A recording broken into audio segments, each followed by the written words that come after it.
So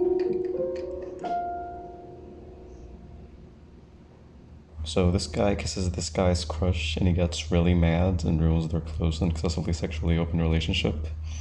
And Kei proceeds to leave the school after this, and both Yohei and Mitani are left alone for all of junior high, because this takes place during the first year. Yohei spends his days in fantasy, and Mitani is tormented in silence. But then high school begins, and oh god, oh fuck, what the hell is happening?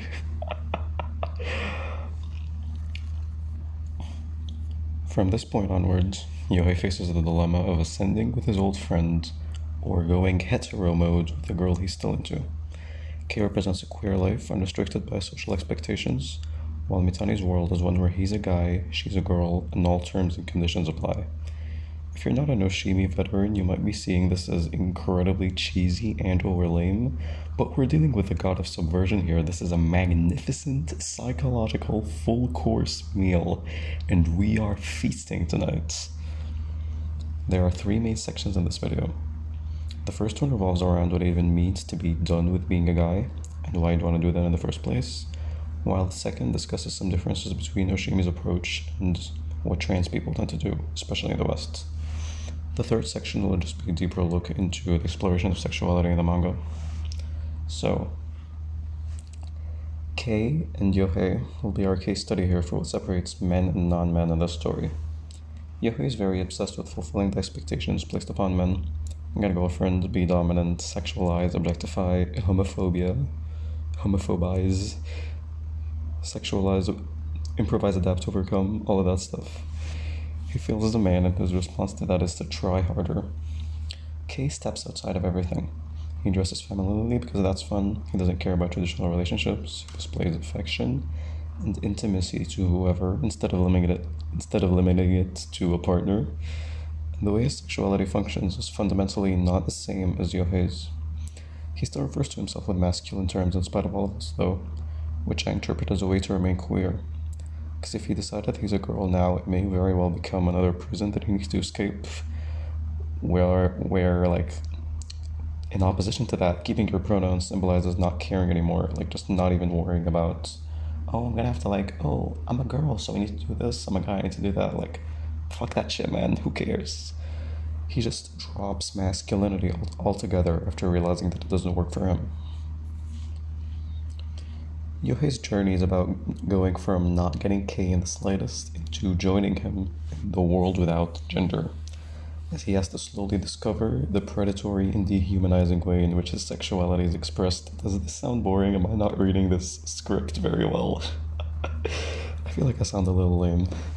Anyway, he has to untangle all the numerous comorbidities that were drilled into him aside from this he has to untangle the comorbidities that will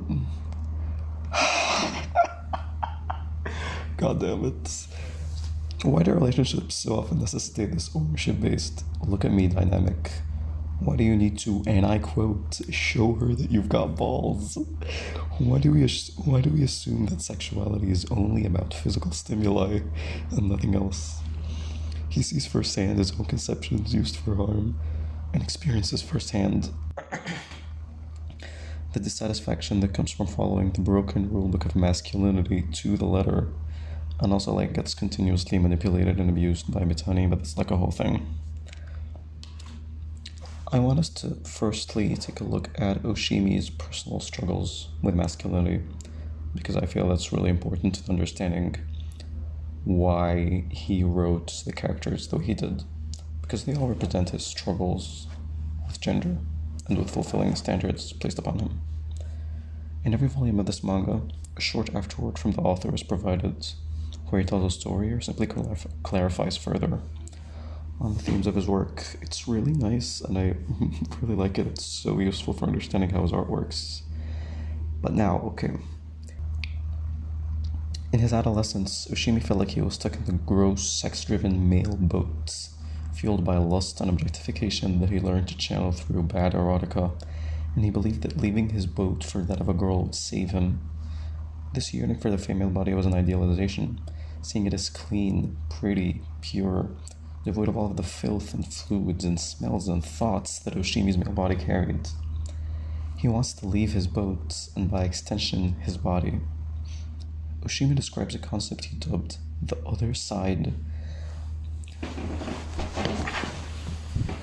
Oshimi describes a concept he dubs the other side and ponders whether his seekage of it is what fundamentally prevents him from leaving manhood. The other side is, and I quote, the place of ultimate pleasure, where all boundaries disappear and you melt into one. Notably, this is very, very similar to Keiinyo's Satanic Ritual, Volume 7. Oshimi continues, saying how he believes that the skew he felt between his internal self and the world around him could disappear for but a moment upon entering this place. This is why he wanted to be a woman so much. He saw that as the way to ego death. The sex he had, where he shuts away his yearning for womanhood and plays the part of the male machine, eyes will run with tired tears, living like a dream, was false and bland, but were he a woman, he would be free, and the supreme, indescribable ecstasy would be available to him. This was a delusion. Perhaps the answer is just to stop constructing an other side in the first place. In the afterword to the previous volume, I described the girl inside me, the symbol of my original self, the person that I really wanted to be, the girl who wept and was hurt every time I had false sex. I cut her away from me. I'm the one who created that boundary. It wasn't there. All borders are illusions. The other side isn't far away, but right here with me. All I need to do now is erase the line. It should be very simple. This is the point of diversion between Oshimi and the average trans person. This passage really interests me because fundamentally this isn't very different from what a lot of trans people go through, right? This need to perform a role and this insurmountable fear of letting that part of you roam free. That's familiar, you know? But what I really admire about this is that Oshimi doesn't put the cars before the horse like I feel many of us often tend to. Like, I went through this process twice because I didn't understand how fucking important untangling all of these aspects of yourself can be. Seriously. This is so much more important than shaving your face or cutting your hair or whatever else. This is your real path to self-actualization. This is your way to the metamorphosis chamber, the subject of this particular chapter. So, the metamorphosis chamber is this theoretical space that exists within the other side, and it acts as a place to rebuild and reform one's identity and sense of self. You're building a new you, essentially. I think you can consider it to be like the other side of the other side, in some ways. In the 7th volume of the manga, Yohei and Kei, in their Satanic Ritual, enter this other side together. When they're like, they close their eyes and like they see the world without gender before it was ruined by capitalism. Kei has entered a sort of lesser metamorphosis chamber by himself once before when he went to Hokkaido after the events of the hallway scene. But this time's different because through genderless connection, they can actually find like a lot more use out of this self-redefining, because in their connection with each other, a lot of the barriers they have melt away. Kei feels like he can be himself more, and Yohei feels like he can be himself more too. He feels like he finally reached a level of self-understanding and peace. In some ways, this is rebirth, right? This is just like the same as recreating yourself. Now that I finished drawing it, I'm still not done with being a man nor with sex, nor have I been able to get rid of my discomfort with myself. But the one answer I have found is to keep being done with where I am now. Where to go changes with each moment. It's not as if there is a finish line. I must always look hard where I am and seek another way of being. Rather than running away by imposing my illusions on others, I must keep stepping down from myself. I see this concept as continuously redefining yourself and your relationships with the world around you. Always developing, growing, metamorphosizing even. And it's honestly just like, it's a really beautiful philosophy to have on gender, and I think about it a lot. Just slowly iterating towards your preferred, true, unrestricted self, bit by bit, knot by knot, untying all of those just doing what feels right to you. Even if they end up suffering again, they'll just come back here and start over. It never ends. And that's okay. I think this is what welcome back actually means. Welcome back from the self-reconstruction zone for the metamorphosis chamber. When Kei returned from Hokkaido, he was back. It's good to be back. When the two of them woke up from their trip to the other side, they said welcome back to each other. When we see Kei with long hair again in the last chapter, he's back from the metamorphosis chamber. When he got back with that long hair, that's not him, like, returning to his old ways and being like a trans femme cat girl or something. He could, like, choose to go in that path. I wouldn't be upset. I guess I would be a little upset because I kid him very deeply, but, like, whatever. It's just another step in the metamorphosis, the never-ending metamorphosis. Because you don't just find a happy ending, you keep changing and you find more and more things. You keep moving, you keep metamorphosizing. I love this. This is really, really nice. Now regarding Alice, I don't know who the fuck Alice is. I don't know what he was cooking with that one, quite frankly. However, something is missing. Like, this is all really nice and stuff, but what about hormones, Oshimi? Why is nobody talking about hormones? It's no secret that Shuzo Oshimi displays a lot of traits that transgender people, such as I, really resonate with. Like, to a worrying degree sometimes, to a degree where you're like, wait, is this okay? But despite all of this, and despite his deep awareness on trans people, he's aware of sex changes, for one. I've never seen him talk about hormones, though. Now, I've only read, like, Inside Mari and watched Keiko Cat's very amazing and wonderful video on it. And also, Welcome Back Alice, so I'm not like an expert or a scholar, but I'm still pretty confused, right? Because sometimes it feels like he could be skipping a lot of this philosophizing if he just got on hormones, as reductive and stupid as that sounds. So after everything we've gone through, hormones can feel like cheating, like we're just like taking the easy way out, as I said. It's conditional love. You're disgusting and gross until you look at yourself correctly and you're the thing you want yourself to be, and your sexuality is what you want it to be. You're not just changing yourself. You're like waiting for the changes to happen and just adapting to them. It can feel like it's worse, right? But it works. Like, if you're disgusted about your sexuality, you can rewrite it with hormones. Boom, it's different now. Not different in the sense that, like, not different in the sense of who you're attracted to, but how you express this attraction. Do you think you're like a pimply, hairy mess? It's also still gonna help in some ways. Maybe not that much, but it's gonna help. At least mentally or something, I don't know.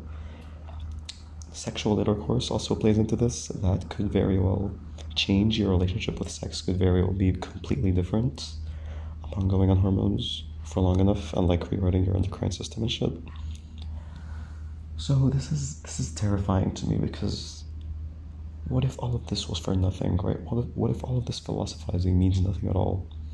Because trans people who hate themselves just stop hating themselves sometimes. If they go on hormones enough and have these changes happen to them, like just shoot some oil into your ass and boom, that's all the hard work done for you. Even Oshimi, he said that he hasn't quite fixed the problems that he has about himself. But a lot of trans people at least give off the image that they have fixed everything about themselves and that they've achieved true self-actualization. Especially, I mean, I hear this from trans women mostly because I'm like transitioning into femininity in some ways, or out of masculinity at least. I'm not really too familiar with how trans men do it. I would reckon that they also feel like a lot of stuff has been lifted off their chest and they can be themselves more. And like they just don't need to worry about fighting the battle continuously. I'm not saying that Oshimi is transgender or something. I don't know, like that's not my call. But it would be kind of foolish to pretend that every single one of us can just think their way out of the gender sad that is often deeply biochemical in nature. That's simply not true, and stuff like hormones and surgeries can be really, really, really useful. But we should not assign these changes complete 100% importance, because we risk blinding ourselves and reinforcing insecurities. If you hate your body and your sexuality and your personality and just escape into a completely different person, you're still in possession of all of these false and harmful patterns of thoughts. If you're like, I'm a disgusting orangutan monster, so you laser off your hair, you still hate your hair. You're Fiona during the first Shrek movie. These are unhealthy thought patterns, and they can hurt you or hurt those around you, again, just like Shrek. You just gotta be kinder to yourself and all the parts that form the whole known as you. Like, don't just kill Badeline. Like, if you've played Celeste, Badeline is like the main character's anxiety and insecurities and self-doubts and shit. And you shouldn't kill her, because if you make peace with her, you're gonna find so much more than just, oh, I'm the same person, but I don't hate myself anymore. You're gonna find true love for who you are. If you go the philosophical route, it doesn't fix everything, but it fixes a lot. And if you fix a lot through this and a lot through that, that's pretty good, no? It's like better than just one thing. I don't know what I'm saying anymore. But yeah, Shuzo Oshimi, I don't know what's up with him, quite frankly, but he can find his goal. He's just smart enough to do it himself. You and me, we can do both of the things, as I said. We can go on hormones, we can do drugs of various levels of legality. And we can also get philosophical about it. We can be like, I respect aspects about myself, etc., etc. And yeah, that's basically it, I think. That's the end of the video, except for the other thing that I have coming up. This topic of two sexualities. Because I think there's like this interesting dilemma between like the two main sexuality archetypes. And welcome back, Alice. I'm going to be talking about that right now, if you don't mind. I don't know how this works for the estrogenic handies amongst us, because I haven't been on hormones for that long. I'm glad I'm on them in the first place. That was a fucking journey, man. But my theory for testosterone-based life forms is that you've got like two main sexualities. One that is mainly driven by stimuli and objectification and physical pleasure and stuff, and doesn't really hold that much emotional power.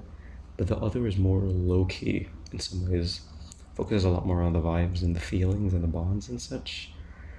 And with the latter, like the emotional, intimate sexuality, intimacy serves to augment and enable the emotional connection instead of being like the main course, instead of being like the main thing.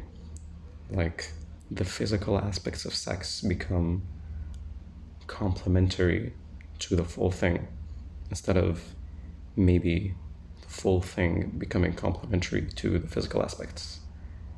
You know what I mean? Am I making sense here or whatever? Initially, Yohei's attraction to Mitania was almost always driven by the visual stimuli of her body and the fantasies thereof. But when he gets with her, we see some semblance of an emotional bond.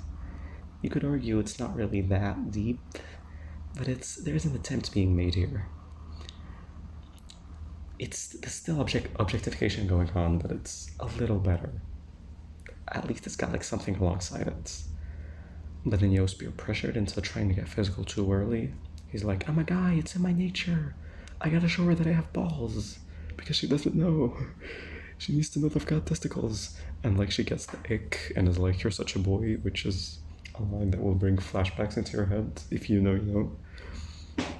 She's consistently disgusted by Yohei's sexuality and like the objectifying aspects of it. But as she becomes more and more desperate to like find any like value within herself, because she's really, really insecure, she gives in and enables this objectification. She aggressively stimulates Yo visually, physically, and forces him into this really weird gooey state where all that matters is more pleasure, stimulation, nudity, and such. She tries to lure him in with a little bit of shallow emotional intimacy, like I love you, but not really. But she ultimately wants to like shut off this part of him entirely. She doesn't really, like, she just wants the physical, because she wants to feel like she's desired physically, like at the very least. She also like doesn't really like Kay because he doesn't like her back, because she's got like these really, really harmful ideas of love. and stuff. She wants to like own people, escapist it. She wants to be looked at. She wants to like feel whole again, feel desired. But she doesn't like Kyo because Kei likes him, and she's like, no, he shouldn't like him. He should like me. He shouldn't even like. I hate him. He just sucks. Why is he a girl now? He was a hot guy. And yeah, her sexuality isn't perfect. Like, she needs Jesus, and she like finds a little bit of Jesus. She finds a little bit of Jesus at the end of the manga, and I'm happy for her. I wish that she would learn from her mistakes and become a better person. She seems to become a little better, at least to the end. I'm glad about that. On to Kei, though. Instead of luring Gyo in with intimacy and enabling his objectification, he kind of does the opposite, where he grabs his lusts. Bad wording. He takes advantage of his lusts and then injects the seeds of Satan into his brain. He's like, oh, but what if it was more than just sex? He like reintroduces this idea of physical pleasure as something important and harmless, and something that doesn't have to be a part of this horrible regressive sexuality that Mitani enforces. And the more they bond together, the more Yo grows aware of this harm that uncontrolled, unregulated lust can cause. Like after Mitani's grossed out by him when he tries to make the moves on her, he begins to see himself in that upperclassman who harassed Kei and said some really, really bad things, and realizes that they're kind of not that different, fundamentally speaking, in their premises. Like, he's being an extremist, but Yohei kind of has some of those internal, like, seeds of ideas within him, and he needs to get rid of those. He needs to kill them by shadow people. Where were we? Fuck. He grows to hate being a guy. He's like, I don't want to be a guy anymore. I'm tired of this shit.